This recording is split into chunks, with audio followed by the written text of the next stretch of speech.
年一大清早，不需任何乐器，靠电脑就能创作一部交响曲。学数位音乐到美国取经，客委会逐梦计划给谢宗翰追梦的机会。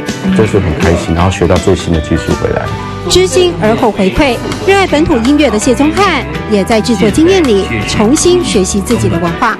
有100年纪录片，请我帮他们制作主题曲。我就开始用一些客家音乐的元素。我其实反而是我回过头来去学习他们的元素，再加入我的交响乐的风格。山歌、平板、5声调，传统客家音乐在谢宗翰手中变得大气优雅。一首大师邓雨贤的客家古调，以新的音乐技术重现。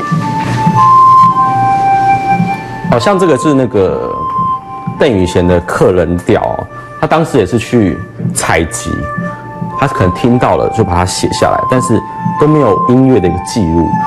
所以他们就说你可不可以试试看还原当时的背景文化？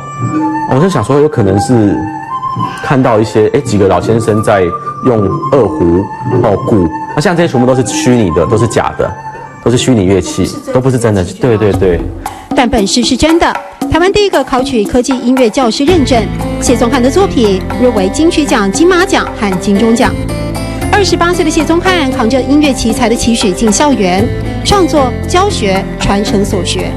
你的这堂课啊，我听说其实是秒杀，对不对？同学们都很喜欢。对。我学习效果怎么样？要学多久？大三毛汹涌，就是每个人都不一样。客委会圆梦计划所培育的人才，再回过头来培育更多的后进，也透过创作这个平台，让文化、商业相得益彰。也愛學結交，但三毛汹湧；也愛學結交，但三毛汹湧。